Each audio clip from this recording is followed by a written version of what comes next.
Pahinga muna tayo sa pagmumotor. Nag-isip tayo ng investment na pwede siyang gawing passive income.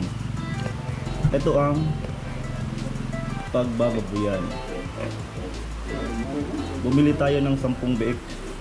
Ang presyo ng biik ay nasa 4,000 hanggang 4,500 per head. Nagpagawa din tayo ng kulungan. Yung nagastos natin sa pagpagawa ng kulungan ay nasa mahigit 20,000 pesos. Depende sa kung anong klase ng kulungan ang ipapagawa mo. Meron na din ditong septic tank. At nagpagawa din kami ng tambayan.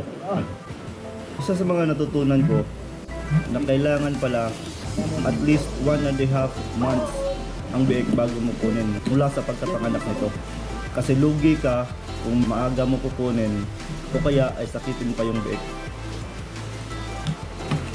Bago mo kunin yung biik, kailangan mong bumili muna ng pagkain para pagkadating ng biik may papakain ka.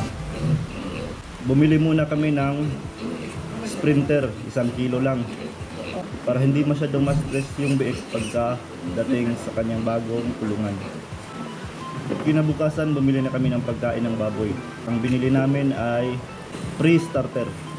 Bumili din kami ng gulong na magiging kainan ng biik at mga electrical supplies para may ilaw na doon.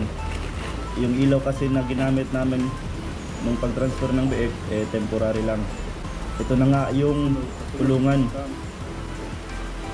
May septic tank at saka papalagyan din namin ng tambayan banda doon sa kanan.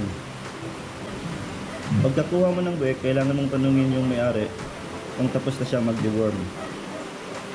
Kung hindi pa, yung mga pinagbibilihan natin ng pagkain ng baboy, meron silang mga teknisyan.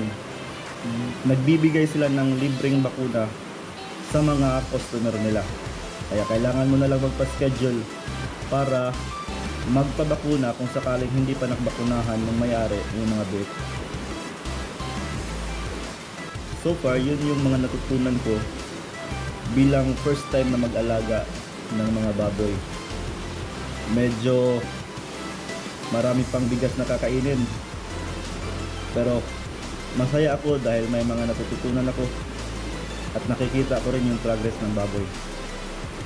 Babalik tayo sa susunod na mga araw para ipakita natin yung pagtubo ng biik at para ma-update ko kayo kung ano ulit yung mga natutunan ko.